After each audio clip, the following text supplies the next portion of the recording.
Coming ને આવો yes groups. Madam એક પ્રશ્ન છે. હેર લોસ થાય છે કોને? મને તને કેટલા હા. ટાઈમથી? 2-3 મંથથી. જો તારી અમુક બેઝિક મિસ્ટેક્સ થાય છે જેને કારણે તને હેર ફોલ છે.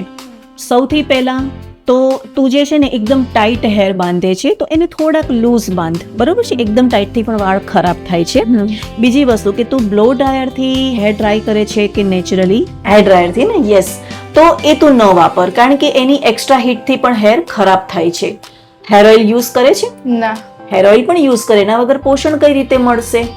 અને કોઈ પણ શેમ્પુ વાપરે તો તારા હેર ટાઈપને સમજ્યા વગર એને ન વાપર. તો એના માટે મારે તારું કેસ ટેકિંગ લેવું પડશે, તારા હેરને અને તારી પ્રોબ્લેમને સમજવો પડશે, અને એના પરથી હું તને ઓઇલ, શેમ્પુ, મેડિસિન અને એક ન્યુટ્રીલાઇઝર આપીશ. આ બધું જ કરીશ ત્યારે તારા હેર સારા રહેશે. Okay madam.